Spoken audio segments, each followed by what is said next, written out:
বিভিন্ন আন্দোলনের সাথে জড়িত রাজনৈতিক ব্যক্তিত্ব কাটিগড়া নবেন্দু শেখর নাথকে 1972 সালের ভাষা সেনানী হিসাবে 19-এর সম্মাননা জ্ঞাপন করল বরাক উপত্যকা বঙ্গ সাহিত্য ও সংস্কৃতি সম্মেলন।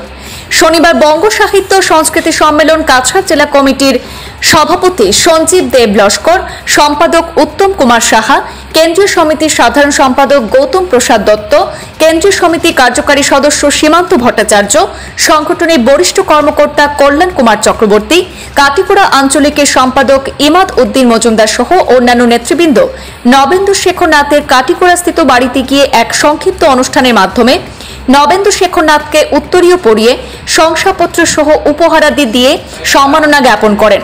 এই সময় উপস্থিত ছিলেন বিশ্বজিৎ মালাকার সহ নবেন্দু বাবুর সহধর্মিনী, পরিবারবর্গ এবং আরও অনেকে।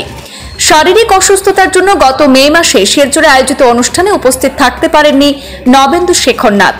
আয়োজক বঙ্গ সাহিত্য সংস্কৃতি সম্মেলনের নেতৃবৃন্দরা আজ তার বাড়িতে এসে তাকে এই সম্মাননা জ্ঞাপন করেন। এতে তিনি কৃতজ্ঞতা জ্ঞাপন করেন এবং বাংলা ভাষা রক্ষার্থে সকলকে এগিয়ে আসার আহ্বান জানান। প্রত্যেক বছরই 19শে মের আগে আমরা 19-এর আবাহন বলে একটা অনুষ্ঠান করি। এতে আমাদের বরাক উপত্যকার 61তে যারা প্রত্যক্ষভাবে অংশগ্রহণ করেছিলেন এদের সংখ্যাটা ধীরে ধীরে কমে আসছে। তারপর আমরা বরাক উপত্যকার চলমান যে আন্দোলন সেটা 72-এও সচল ছিল, 86-তেও আছে।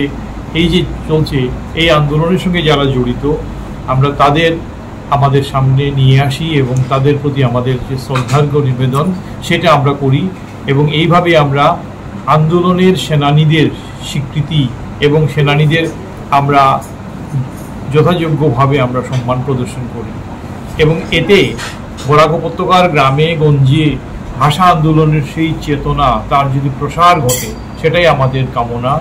এবং আমরা ইতিমধ্যে অঞ্চলের বিভিন্ন স্তরের যারা অংশগ্রহণকারী এদের আমরা পেয়েছি, আমরা খুব গৌরবান্বিত তার জন্য এবং আগামী দিনগুলোতেও আমরা এদেরকে আমরা আমাদের সঙ্গে নিয়ে আসব এবং 19-এর চেতনা যাতে আরও প্রচারিত হয় এই লক্ষ্যে আমরা চালিয়ে যাব আমাদের কার্যসূচি। আজকে আমরা এসেছি আমাদের অতি প্রিয় নবেন্দুদার বাড়িতে। নবেন্দুদা শারীরিক অসুস্থতার জন্য যেতে পারেননি, কিন্তু আমরা সবাই চলে আসছি এবং আমরা চাইব যে আমরা আগামী দিনগুলোতে বঙ্গ সাহিত্যকে কেন্দ্র করে আমরা যে সমস্ত ভাষা চেতনার যে প্রসার এবং প্রচারে যে কাজগুলো আমরা হাতে নিয়েছি এবং এগুলো জারি থাকবে, এতে আমরা তারও অনুপ্রেরণাই আমরা চলব। এবং কাঠিগড়া অঞ্চলের যারা আজকে এখানে সবাই উপস্থিত রয়েছেন আমি সবাইকেই ধন্যবাদ দিই যে আপনারা আজকের এই দিনটিতে আমার মনে হচ্ছে যে 19-এর সেই দিনটিকে আমরা যেন আবার ফিরে পেলাম এবং এই দিনটি তো শুধুমাত্র একটি দিনের জন্য না, আমাদের যাতে প্রতিদিনই 19শে মে হয়ে উঠতে পারে এই কামনা জানিয়ে আমরা বলবো যে আপনারা আপনাদের এই অঞ্চলটাকে আবার বিশেষ করে ভাষার চেতনা সেই চেতনার যে প্রচার এবং প্রসারে এই অঞ্চলকে সামিল করুন এবং বঙ্গ সাহিত্যের বিভিন্ন কার্যসূচি রূপায়ণে আপনারা এগিয়ে আসুন। এবার আমাদের অতি প্রিয়জন নবেন্দু শেখর নাথ মহাশয়কে 19-এর সম্মাননা পর্বে আমরা সম্বর্ধিত করার প্রস্তাব নিয়েছিলাম। শারীরিক অসুস্থতার জন্য তিনি যেতে পারেননি। আজকে তার বাড়িতে এসে আমরা তাকে সম্মানিত করলাম এবং সেই সঙ্গে আমরা এই বার্তাটাও দিতে চাইলাম যে কাঠিগড়ায় থেকে বরাক উপত্যকা বঙ্গ সাহিত্য সংস্কৃতি সম্মেলনের প্রথম গ্রামীণ অধিবেশন পর্ব শুরু হয়েছিল 1985 সালে। 1985 সাল আপনারা সবাই জানেন যে আসামের সামগ্রিক অবস্থা একটা বাঁকের মুখে দাঁড়িয়েছিল। সেই সময়ে কাঠিগড়ায় মণিশঙ্কর গুপ্ত এবং কল্যাণদার নেতৃত্বে এবং অন্যান্যদের নিয়ে যে শক্তিশালী অভ্যর্থনা সমিতি গঠিত হয়েছিল অত্যন্ত সফলভাবে কাঠিগড়ায় বরাক উপত্যকা বঙ্গ সাহিত্য সংস্কৃতি সম্মেলনের 7ম বার্ষিক অধিবেশন করেছিল, যে অধিবেশনে পৌরোহিত্য করেছিলেন প্রয়াত কবি দেবেন্দ্র পাল চৌধুরী এবং প্রধান অতিথি হিসেবে এসেছিলেন বিখ্যাত সাহিত্যিক পশ্চিমবঙ্গের কলকাতা নিবাসী তারাপদ রায় এবং সম্মানিত অতিথি হয়ে এসেছিলেন আসামের বিশিষ্ট কথা সাহিত্যিক হোমেন বরগোহাঁই। তারাপদ রায় এবং হোমেন বরগোহাঁইয়ের হাত ধরে কাঠিগড়ার 85 সালের সেই সপ্তম অধিবেশন এমন একটা মাত্রায় পৌঁছেছিল যে গোটা বরাক উপত্যকা অবাক বিস্ময়ে তাদের কথা শুনেছে, এবং বরাক উপত্যকা বঙ্গ সাহিত্য সংস্কৃতি সম্মেলন যে একটা উদার অবস্থান থেকে ভাষার বহমান যে আন্দোলনকে চালিয়ে নিয়ে যাচ্ছে তার প্রতি সবাই শ্রদ্ধাবোধ প্রকাশ করেছেন এবং সম্মেলনের সহযাত্রী হয়েছেন।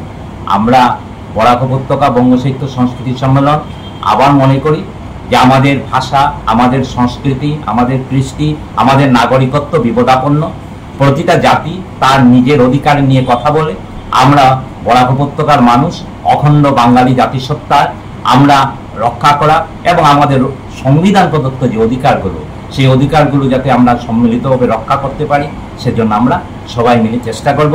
এবং কাঠিগড়ার আবার বরাক উপত্যকা বঙ্গ সাহিত্য সংস্কৃতি সম্মেলনের শাখাকে পুনরুজ্জীবিত করে নব উদ্যমে আমরা কাজ করব সবাই মিলে। এটাই আগামী দিনে শপথ হোক।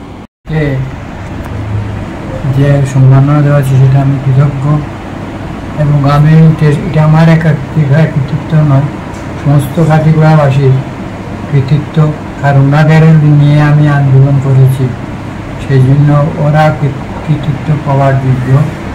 সেই হিসাবে এমনি বলতো বা বরাক উপত্যকা বিভিন্ন প্রান্তের মানুষরা বলতো এই কাঠিগড়া একটা আন্দোলনের পীঠস্থান। সে 1961 ইংরেজি সূত্রপাত কিন্তু কাঠিগড়া।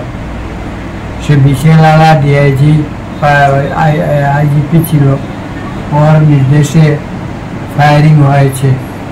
তখন কাঠিগড়াতে 9 জন সত্যাগ্রহীরে হ্যান্ডকাফ লাগিয়ে নেওয়া হয়েছিল। যেটা আমি কথা বলবো, এটা সত্যাগ্রহী, এটা মহাত্মা গান্ধীর দেওয়া সত্যাগ্রহী সেটাকে অপমান করা হলো। শিলচর টানা করে যাওয়ার পরে সেই গণ্ডগোলের সৃষ্টি হয়।